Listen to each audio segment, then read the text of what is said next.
masih ada rasa yang bikin insecure saya kalau misalnya ada yang teman-teman, ayo Intan kamu pasti bisa, kamu bisa bangkit lagi, bisa bersama orang lagi kayak gitu. Cuman saya masih merasa emang saya pantas ya gitu, emang saya masih bisa punya kesempatan seperti itu. Di sini sesuai dengan temanya tadi kan ada iman kepada takdir ya. Sebenarnya ada yang sedang dialami gitu ya. Gimana ya dari awalnya? Mungkin di sini saya sedikit menceritakan tentang diri saya. Kebetulan saya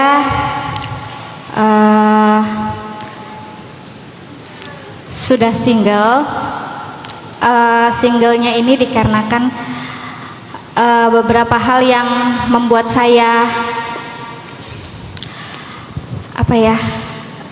jadi mantan suami saya menderita sakit,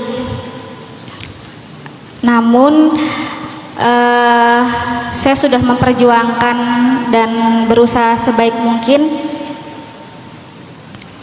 selama bertahun-tahun, dan kebetulan juga saya memang masih belum diberikan keturunan.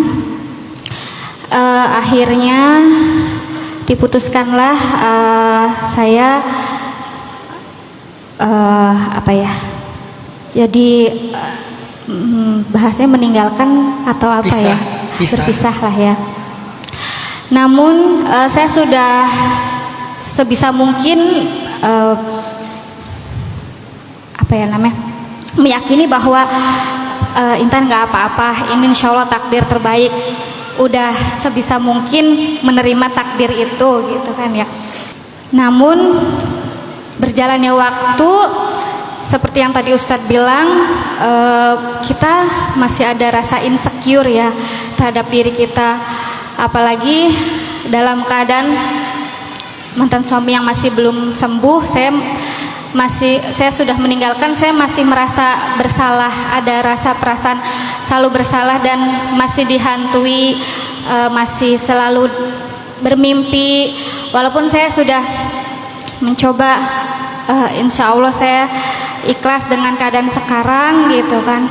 Cuman kenapa masih ada rasa yang bikin insecure saya kalau misalnya ada yang teman-teman, ayo Intan kamu pasti bisa, kamu bisa bangkit lagi, bisa bersama orang lagi kayak gitu. Cuman saya masih merasa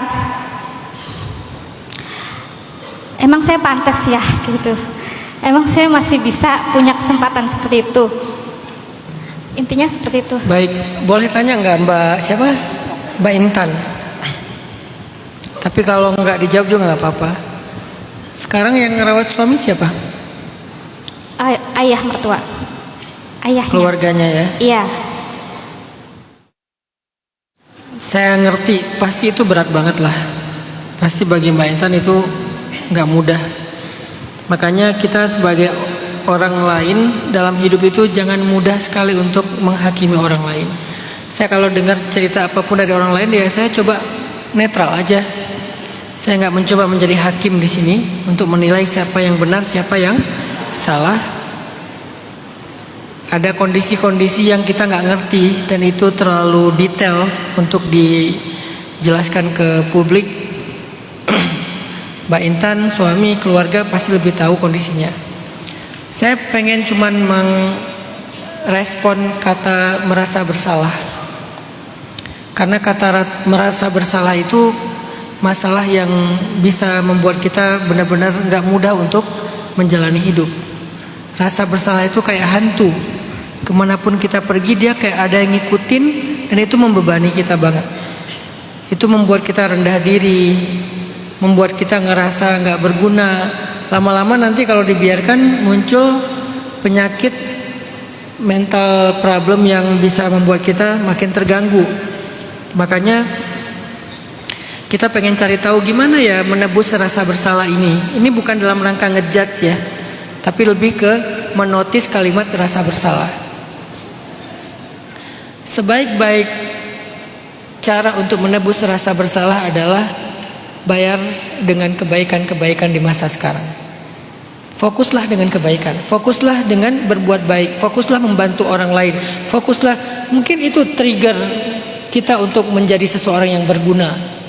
Saya kenal seseorang, masa lalunya itu dia ngerasa banyak dosa. Karena dia ngerasa di masa lalunya banyak dosa, itu jadi trigger dia untuk hijrah total. Setelah hijrah dia menjadi orang yang paling banyak impactnya kepada orang lain. Kenapa bisa kayak gitu? Ya itulah, Allah membiarkan kita, bukan membiarkan ya, Allah mentakdirkan kita pernah bersalah untuk kita perbaiki diri. Sampai hadisnya, seandainya kalian tidak pernah berbuat salah, maka Allah akan membinasakan kalian, lalu Allah akan menciptakan makhluk selain kalian yang akan berbuat salah, lalu dia akan meminta ampun kepada Allah sehingga Allah mengampuninya dan memperbaiki dirinya. Jadi semua kita pernah bersalah di masa lalu. Jangan larut dalam rasa bersalah, karena itu tidak ada manfaat bagi siapapun. Cobalah tebus, bayar kesalahan setuntas mungkin, selunas mungkin. Kalau perlu surplus. Kalau kita berhutang kesalahannya 100, kita bayar 1 juta misalnya. Harusnya kesalahan itu menjadi trigger kita untuk berbuat baik di masa yang akan datang. Gitu Mbak Intan.